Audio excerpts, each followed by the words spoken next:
So, greetings and welcome to today's educational program, Can Quality Save the Planet? By Willy Vandenbrande. This is your moderator, Doug Wood, with ASQ's Quality Management Division. I want to remind you this talk is a joint effort between the Quality Management Division and the Energy and Environmental Division of ASQ. So today we have the distinct pleasure of hearing from Willy Vandenbrande. Please join me in welcoming him.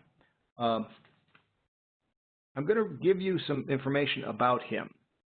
So he is the founder and president of QS Consult, a European consulting agency that assists organizations in various aspects of quality management. He has delivered presentations at many international conferences and has written numerous articles on quality management.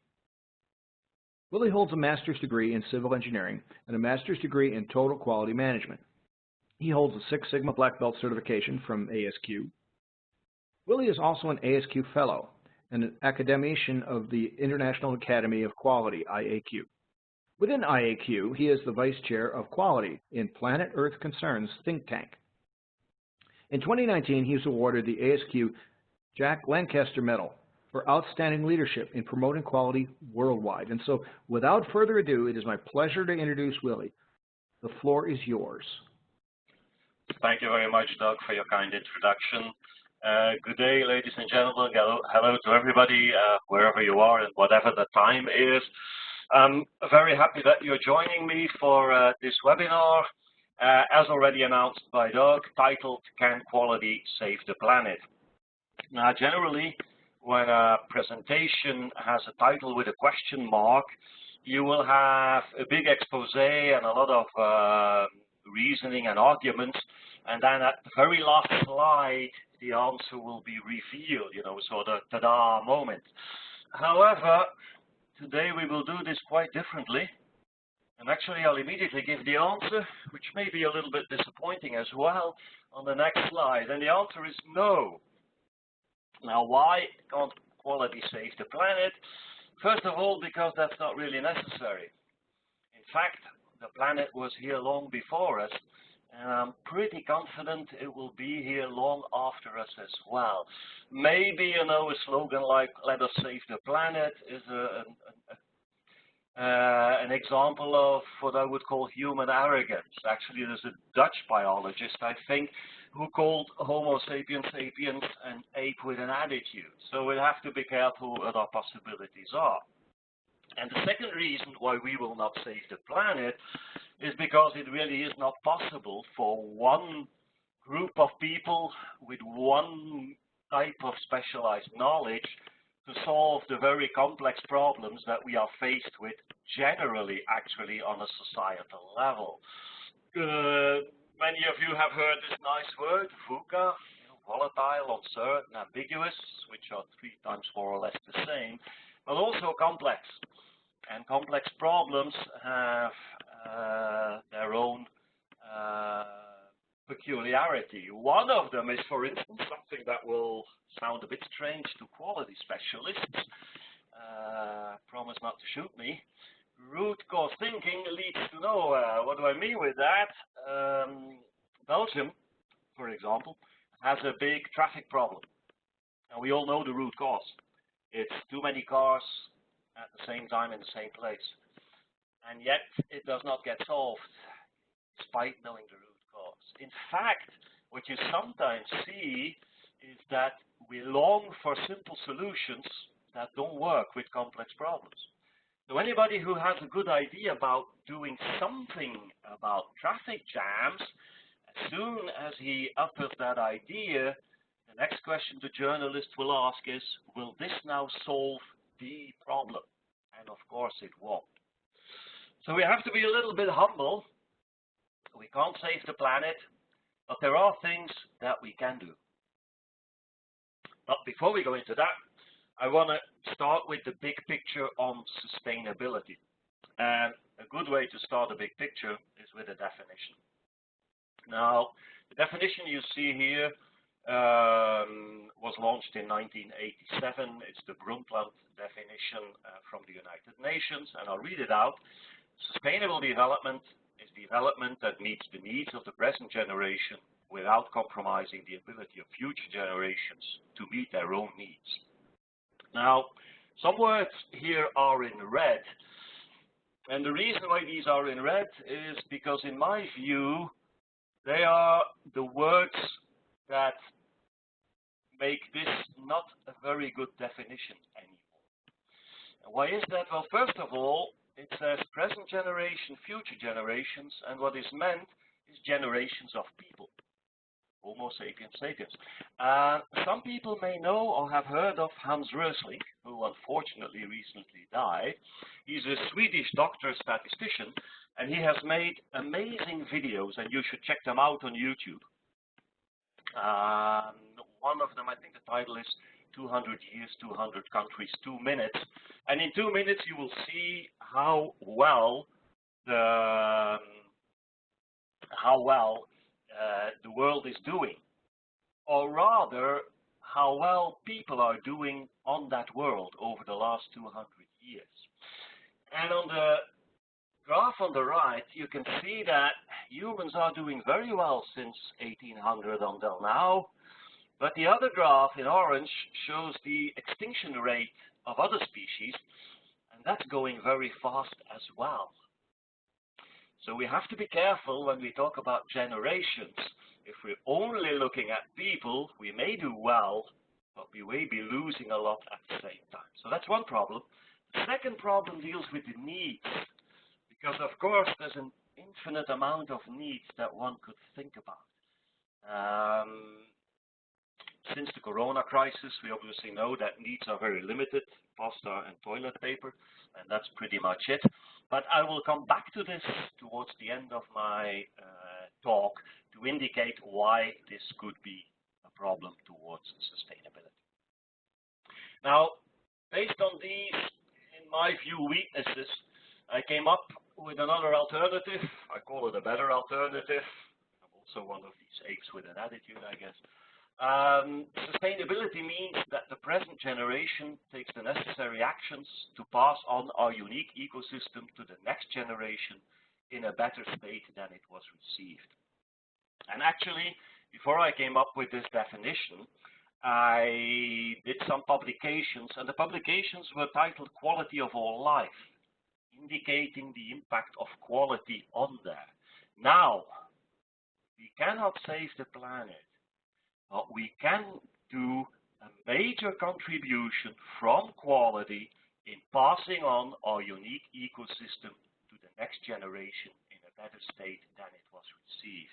And actually, the objective of this presentation is to show you how this could be done, what could be done, and what role quality can play in there. And in my view, especially within organizations, that's an important role. Now, back to the big picture again. What can we do? We can promote sustainability as quality of all life, and we can obviously contribute.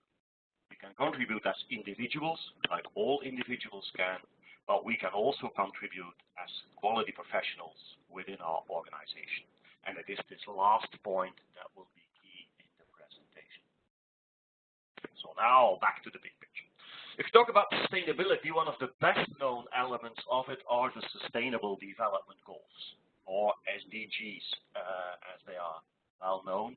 17 goals that cover pretty much everything. Here you see human needs, you see social needs, but you also see environmental needs, climate action, life on land, and so it's a very big and very, very nice framework. Now, of course, this is the world of NGOs, United Nations, governments. It results in political agreements. A good friend of mine and another member of the IAQ think tank that Doug mentioned at the start is Lars Sökvist. And Lars tends to call this macro sustainability, sustainability at the highest level. And it's very much about goals and targets and reporting and follow-up and that sort of thing. Fundamentally, goal setting is not that difficult what is difficult is to achieve the goals. So all the actions that need to follow. So this macro image is extremely important to get a perfect overview. But of course, to really get improvement, we need action. And we need to turn these macro things into a more micro scale of sustainability. And these organizations also try that. There's a very important, interesting network called the Sustainable Development Solutions Network from the United Nations, where there are organizations, universities, companies that try to come up with ways of improving sustainability, and they also share best practices and so on. So this is happening. We have science-based climate targets. Some people may know that as well, which is a method so that your climate targets stay in line with the targets of the Paris Agreement. And generally you see an effort to translate macro-scale views to micro-scale actions. It's quite in line with one of the slogans that actually at the beginning of globalization was very popular, and it said, think globally, act locally. This is sort of what you see here. Now the question is, up till now, are we successful in making that translation and then getting these actions going so that we have a better chance of reaching the high level targets? My general view is, well, we could do a lot better. I think that there are a lot of publications, there's a lot of material available, there's loads of goals and targets, of course, within the SDGs even, but I feel the actions are lagging. Second, the actions that you do see, and then specifically within the industrial world, is very much oriented towards large corporations. And I have to say, this is not true for every corporation. Many really mean well, but you still see a lot of nice words. You also see a lot of marketing. And I'll refer to one of the latest scandals, so to say, on environmental sustainability in that case. And that was Dieselgate. Now, believe me, Volkswagen has a mission, a vision, and values. And in there, you will find care for the environment, and you will find sustainability. And in the values, they will talk about honesty, and they will talk about openness, and all that sort of thing. And yet, there's Dieselgate. All in all, I think there are two major problems to get it really going. The one is this sincerity issue, I think we still need to work on, but I'm not going to talk about that tonight. The other one is the fact that there's a large group of organizations that is not or hardly reached. And that is the large group of small and medium enterprises that really lag behind in this, that are maybe also a little bit left behind. Now, why would this be? And I have come up with 4 reasons, sort of. The first one is understanding of the concept. The fact that people are not very knowledgeable about what sustainability really is. For instance, and you will see that later on when I give a little bit more explanation to the model, there is something like financial sustainability, environmental sustainability, and social sustainability. And typically when people hear sustainability, they only think about the environmental part. So there's lack of knowledge. The second element is one that I think is also valid for every individual. Too big a task, too small the impact. If you look at sustainable development goals, goal number 2 is zero hunger. So here I am, the CEO of a company with 20 people. I say, let's do something about the SDGs, and I take SDG 2, zero hunger. Now, of course, I agree. I don't want people to go hungry, but how on earth will I make this go away? It is a thing that I think also works on an individual level. What does it matter that I do? The third reason is, and that's an important one, it's actually related to the financial sustainability issue. We already have so many things to do, especially in small organizations. We have ISO, we have other certifications, we need to obey all sorts of legal requirements, and now on top of all that, we need to do sustainability, and immediately it is seen as a cost. Now, I want to already make a remark here. If we call sustainability a cost, it'll never work. Back to that later. And the last reason, and I think rightfully so, is the things that I read when I say there's a lot out there. What I read is very complex. Most actions are beyond my means as a small organization. I mentioned the science-based climate targets for a small organization. This is really very, very complex. So that's a serious problem.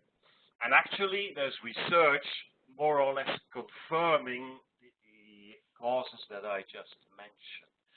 This is research from, well, the abbreviations are the University of Antwerp, the Amsterdam Management School, and Leuven School of Management. And they asked companies a lot of things about the SDGs, but one of the questions was, what are the barriers for adopting it? And as you can see, the high barriers are things like we don't see any advantages in that.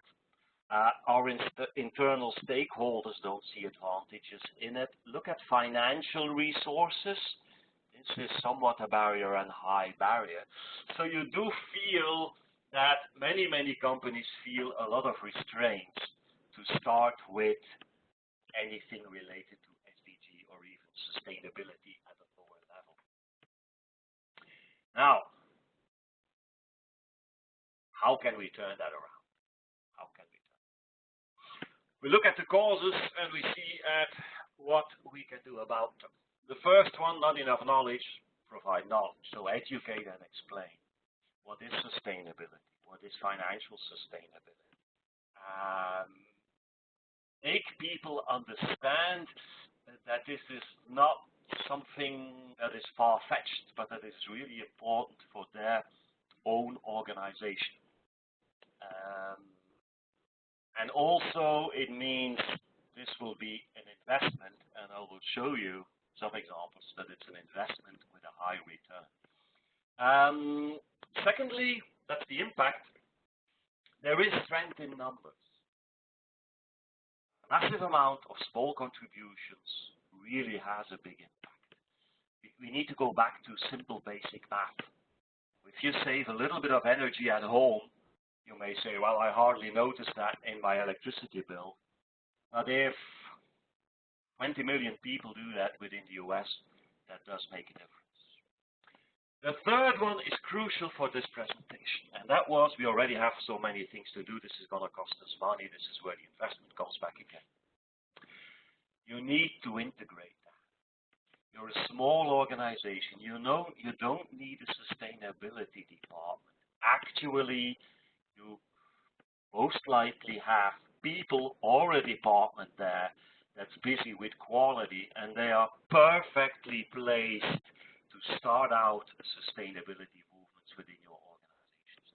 And they will bring you money, not cost you money. That's what I hope to prove with the model I will present in a few minutes. And finally, but this is true for anything you do, wherever you work, whatever you do, is keep it super simple. Make it easy. Look at action-based items and very much adapt it to the means and the current state of the organization.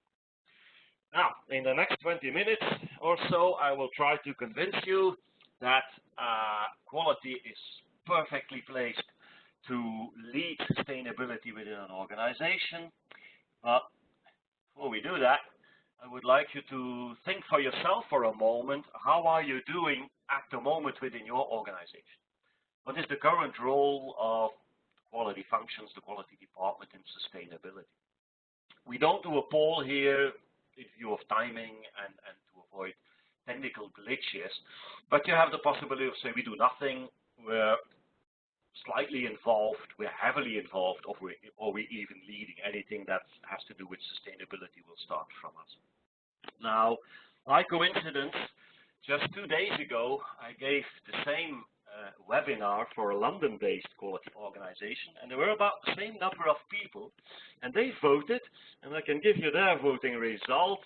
12% said we do nothing, 43% limited, 29 heavy, and 16 leading. So, you know, the 29 plus 16 is 45, so that's already quite good. So let's hope you guys also are already quite good.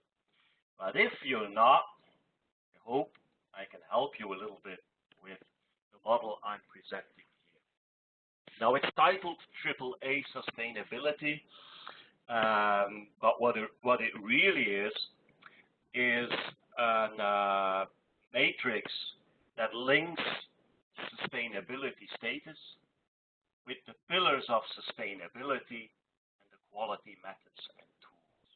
And the idea is that when you start, your first thing you need to do is create awareness.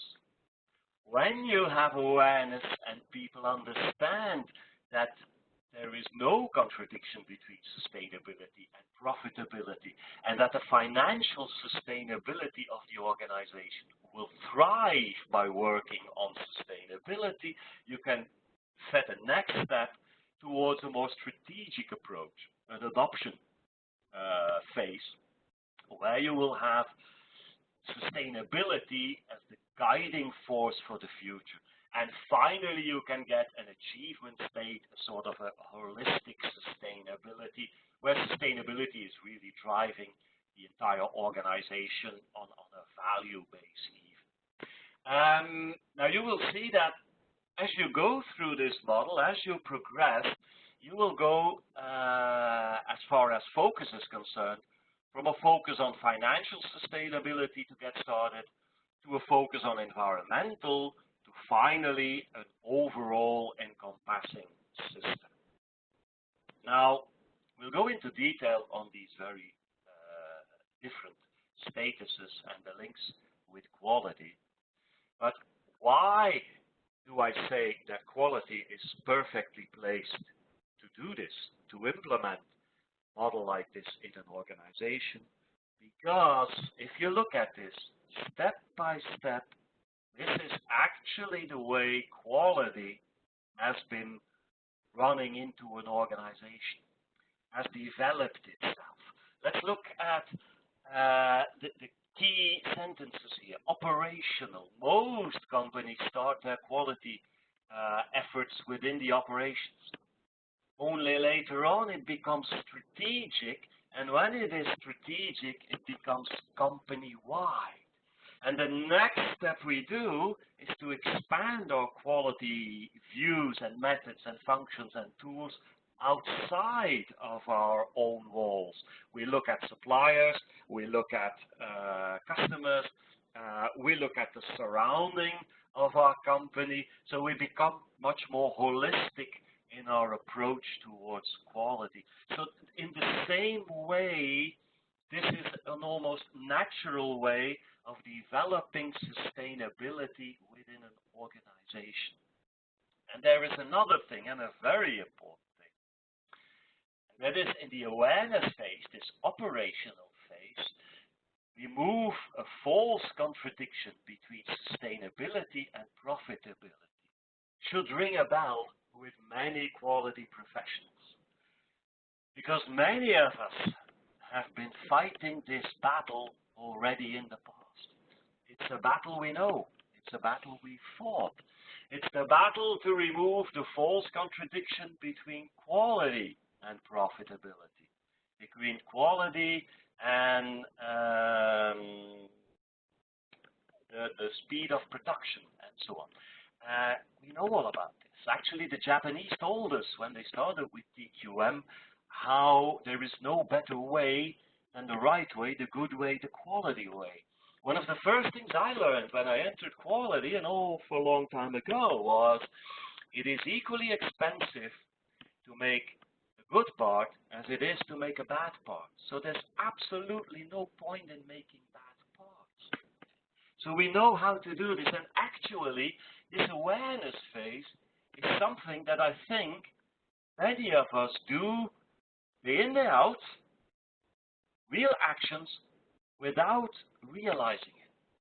Because today, what we are doing, our contribution to the organization is to strengthen its financial sustainability by improving quality, by reducing waste, by making customers more happy. We do improvement projects using several tools from low level to high level, and these improvement projects bring money. They increase the financial sustainability.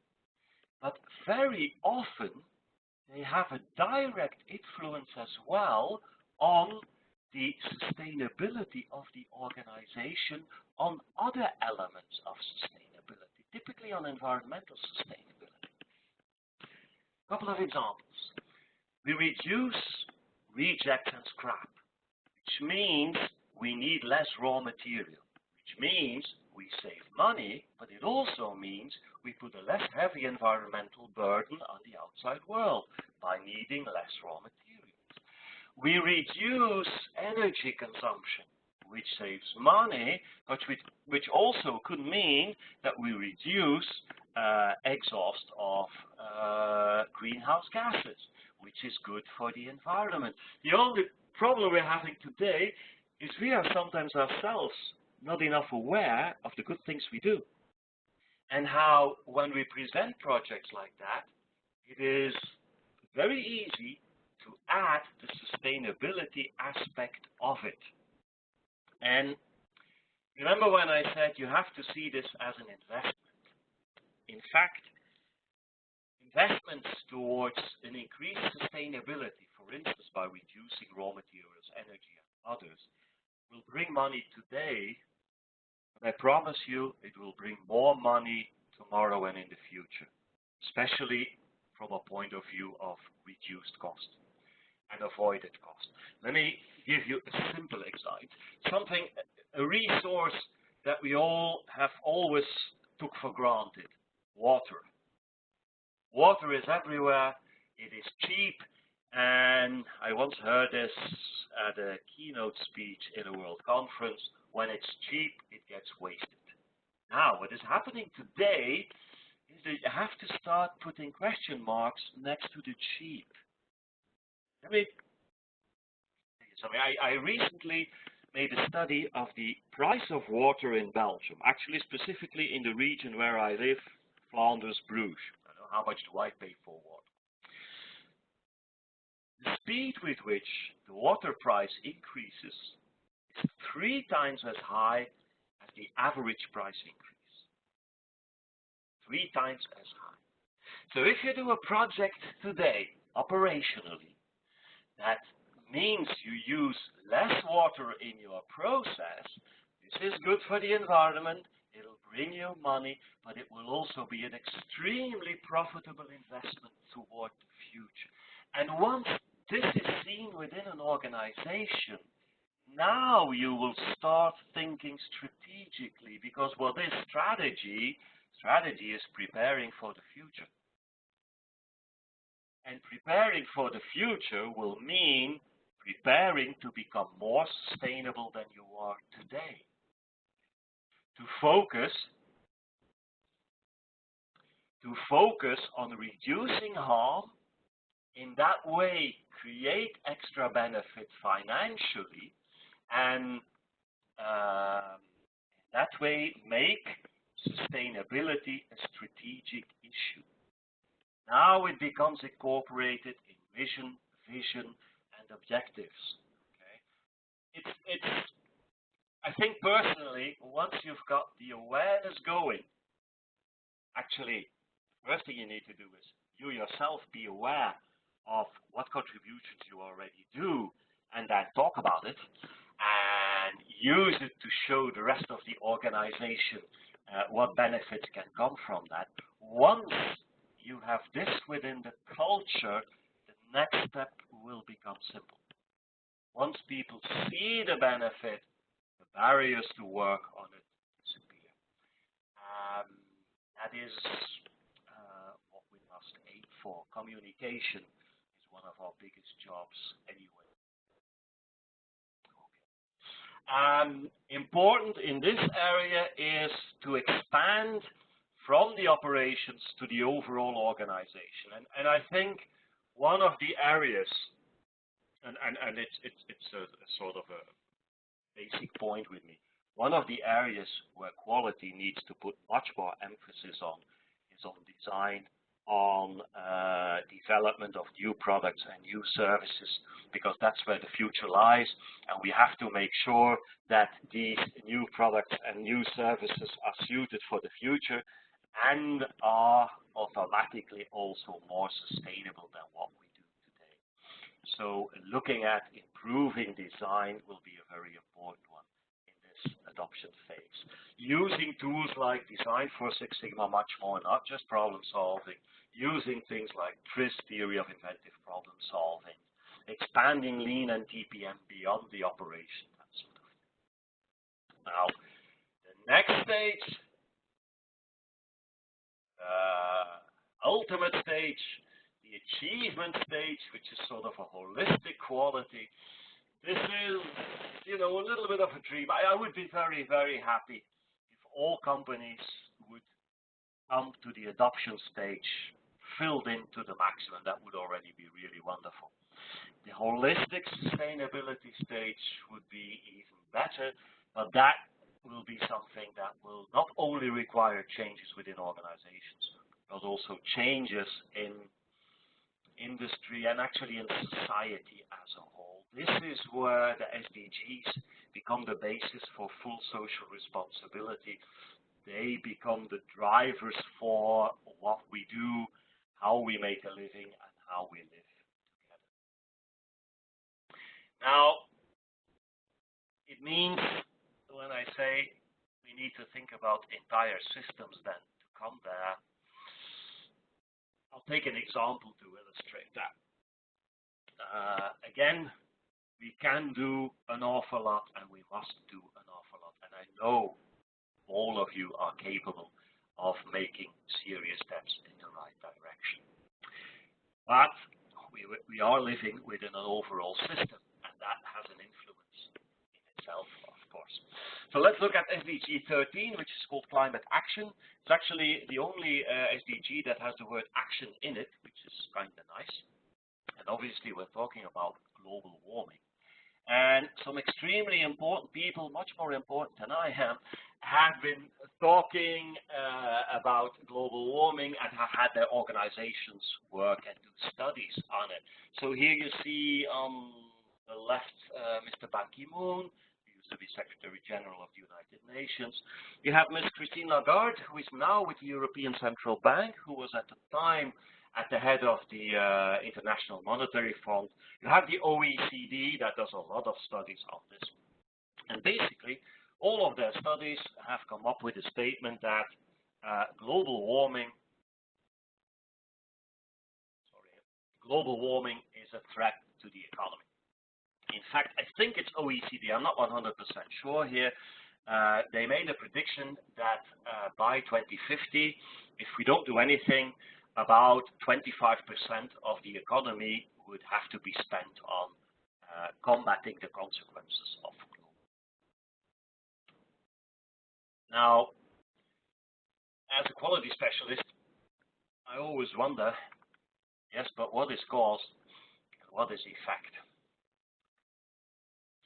There's another very important man to the right here on the screen, which is Mr. Gutierrez from Portugal, the current Secretary General of the United Nations, and who very regularly displays notes saying that guys meaning all the countries in the world, you urgently need to do something about the Paris Agreement goals. You need to go to action because they are becoming unattainable.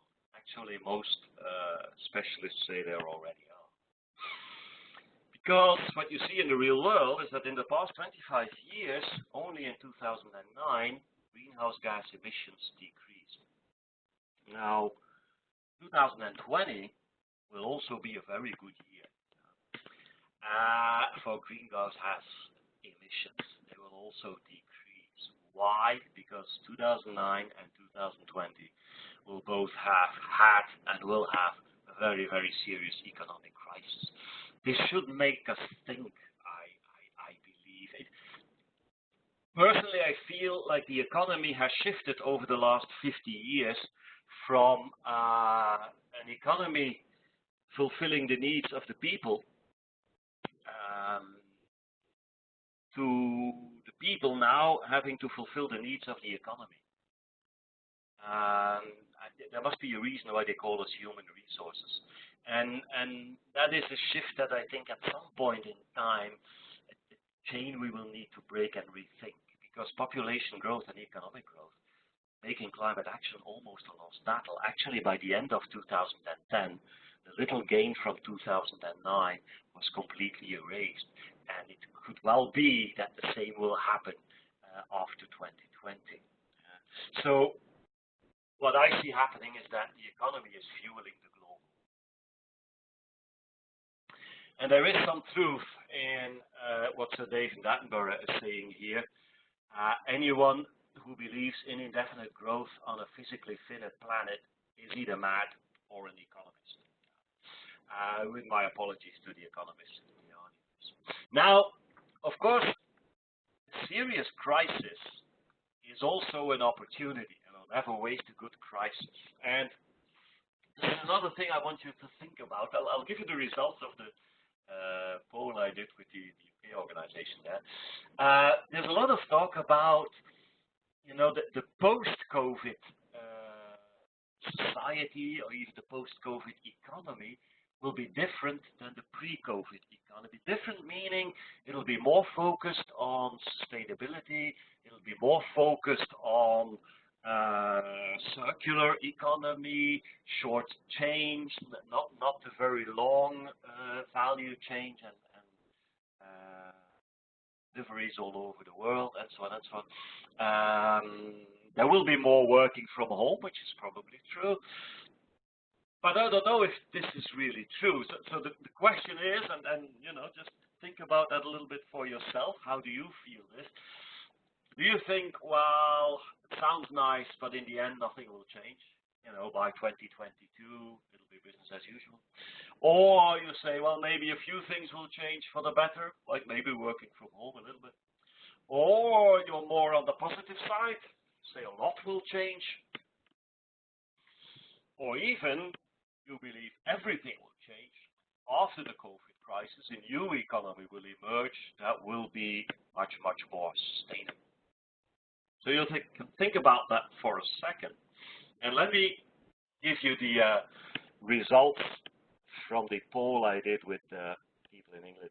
And actually, it was an extremely symmetrical division. It's amazing because 4% of the people said nothing will change. 46% said only a few things will change. So that's 50% of the audience. The audience was about the same size as what you were. The other 50% was more positive. 45% said, we think a lot will change. And 5% said, everything will change. So we had an equal, positive, negative, optimist, pessimist view. I will give you, as the last part of the content here of my speech, I will give you my 2 cents. I tend to, unfortunately, I have to say, I tend to go a little bit to the pessimistic side. I think things will change, but not that much. The things I hear today are very much focused again on volume and not necessarily on quality. I think we should shift our economy from more to better. And I don't hear that enough today. So I'm afraid we will have a 2009 revisited. And actually, something you see is that because of the depth of the economic crisis, and there is something to say for that, I understand that, but because of the depth of the economic crisis, you see people saying, yes, but okay, now we have more serious problems than this EU Green Deal, for instance, or the climate agreement. So you see sustainability actions and targets being shifted backwards. That's not a good sign, I think. But let's hope I'm wrong, and let's hope that things are better. I refer here to this Tyrannosaurus Rex, who sees the meteor, and the first thing he thinks is, oops, there goes the economy, whereas in fact, there he went, of course. So I don't know, let's hope that the 50% that saw it positive will be right, and that we do get a change in that direction. Now, before I turn it back over to Doug, who will run the question session, just a couple of additional notes. First of all, what I have been talking about has recently been published as an article in the Journal for Quality and Participation. And people interested in that, send me an email and I'll send you a PDF of that article. Secondly, I've also created, some years ago, as I said, I started by thinking about sustainability with quality of all life. And for a conference that was in Budapest, I think in Hungary, I created this poster on quality of all life. If people are interested in that, again, you can get a PDF copy from that. And with that, I want to thank you very, very much for spending this hour with me, for listening to my webinar. I hope you enjoyed it. And thank you very much. I am now open for questions. Doug will run that. And as already said, we will not be able to tackle all questions probably, but you can always contact me by mail. I will be glad to answer your questions. Thanks again. Thank you, Willy. That was wonderful. I really appreciated that. Thank you, Doug. In the chat window, we did add a link to gapminder.org, Hans Rosling's website. Yeah. So people can go there if they wish. So we do have a couple of questions, and while others are, putting the questions in the Q&A window, I'll start off here with the first one. So one question, and this gets right to quality, all right?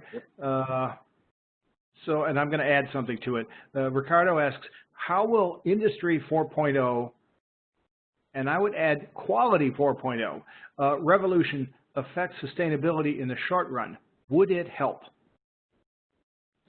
I have a sort of a double answer. This is the perfect consultant answer. It depends. But yes, it can help. For instance, when I talked about material and reducing material, one of the things you see, and this is driven by Industry 4.0 and mainly digitization, is that we see products being replaced by services. Music industry is typical. They used to use tons and tons of vinyl and then later silica to get music into your house. Today we stream it. In the same way, I think, the transportation industry today is car producing. I think in the future it would be transport offering.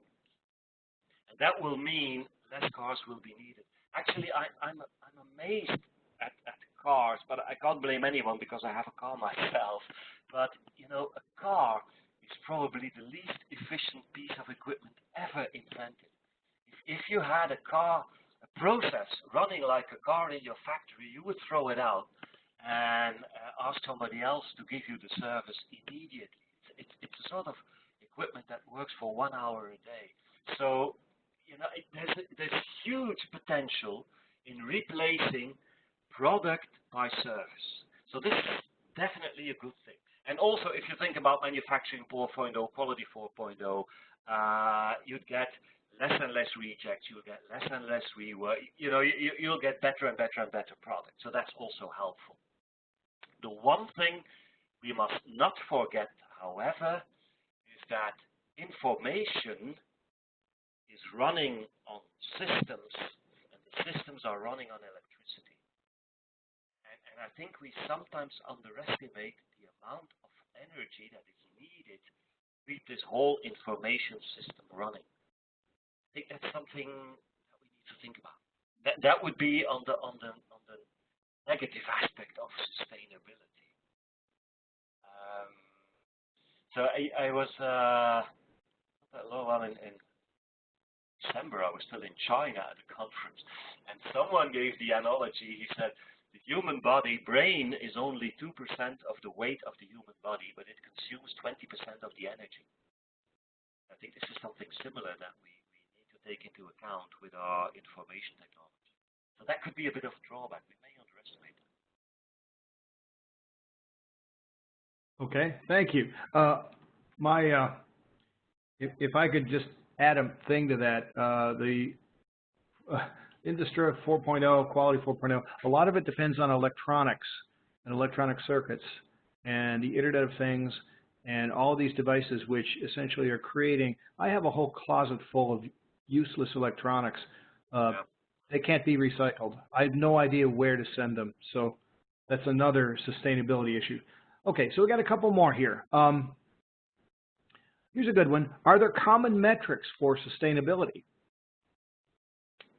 Well, actually, if you would look at the SDGs, of course you have the main title, but every SDG is then separated in subdivisions. Of course, this is country-oriented, so that may be difficult to directly apply to an organization. But it could be, I think there are 169 targets in there, so it could be a source of information.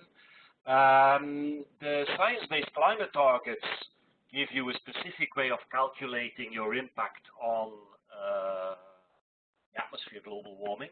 So that's one that can be used. But of course, personally, I think that the thing to do is to look at, to try and note your sources of impact, and then create your targets to make sure that things are very much focused to your environment. As a consultant, I have noticed, I do a lot of trainings, and in the trainings I give a lot of examples from various industries that, you know, people in there will always say, yeah, in the car industry, yeah, in the carpet industry, yeah. But we, in our industry, are extremely special and extremely different, and nobody is like us. And they're probably right and not right, but I think it'll speak more towards your people internally if you can look at what do we do and where do we want to end up. I think there are some metrics to be found, and of course they will talk about especially energy consumption. They'll talk about raw material use.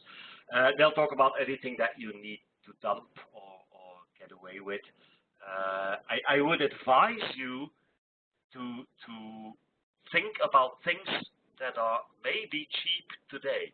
I gave the example of water, but don't underestimate that.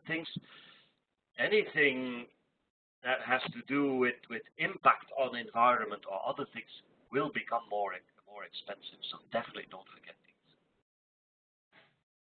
Okay. I did put a link in the chat window on the Sustainable Development UN SDGs, so people can go into that chat window. They can copy and paste that link out if they wish. Okay, so here's another question. Is there an initiative anywhere worldwide, perhaps a startup, on sustainability in the nuclear arena? I assume nuclear energy. Yeah. I don't know. I know, of course, every company in the nuclear world will have its own sustainability program running. But whether there's a general approach, I don't know. I guess the International Atomic Energy Agency would be the logical place to look for first. But I'm not at home enough in that world to know that. They would be, I guess, the people to contact first to see, is there anything like that, or did you guys publish anything on that topic? Okay.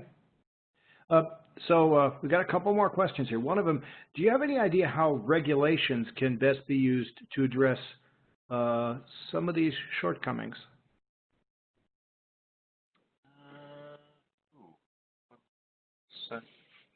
Sure. How would you interpret the question, Doug? how can regulations best be used to address these shortcomings? Regulations as in externally imposed? That's the way I would interpret the question. Yeah. Regulations coming from a government, an agency, a state level. Yeah.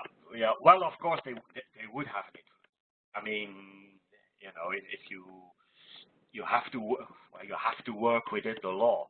So it is clear that countries that have put severe legislation on exhaust and that sort of thing, noise levels to the environment and so on, make bigger improvements. It may not be the right motivation, but of course it does work because it's imposed. It is obviously better if you can be ahead of these regulations. Because one of the risks you run in waiting for regulations is that they could be a lot more stringent than you had anticipated. And then you could get in a serious problem. So it is better to think yourself ahead. I talked about the water price, but another example is a CO2 tax. So it's not about if, but it's about when will there be a CO2 tax and how high will it be.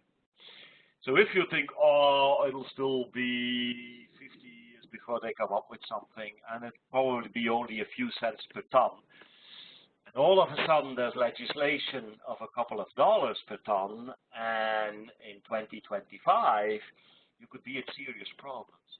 So yes, legislation can drive a lot, and if you're a smart organization, you prepare yourself ahead of that. It'll save you money anyway. Okay. So we have another question here. It has to do with, granted that these goals were laid out gradually, the Paris Accords, and we don't seem to be meeting them or heading for them well.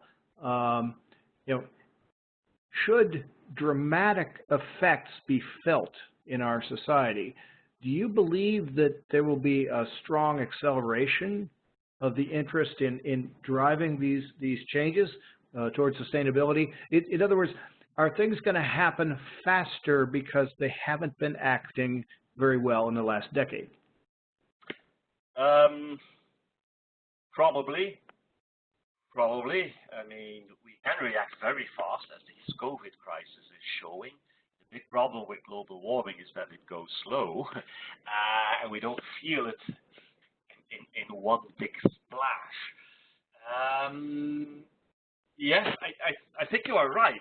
If all of a sudden certain really serious things happen, and actually they're already happening, but we don't see them enough, yes, that will be a reminder, and we will do a lot of things. The problem, I think, with that is that at that point in time, when these things start happening, an awful lot of the investment will have to go towards fighting the consequences.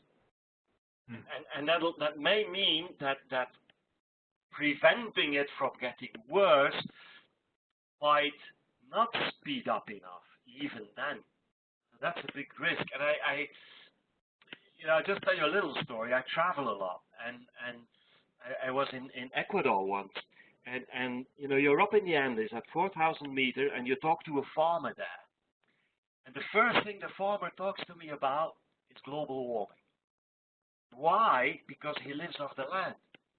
He sees how the climate is changing and how what he gets off the land is getting smaller and smaller and causing a problem for his income. So yes, if serious things happen, we will react, but it's such a damn shame, isn't it? Okay. Well, this has been a wonderful talk. Willy, I want to thank you for doing this for us. We want to wind up here with a couple more things, just kind of close things off. Thank you, all of you, for dealing, asking your questions and so on.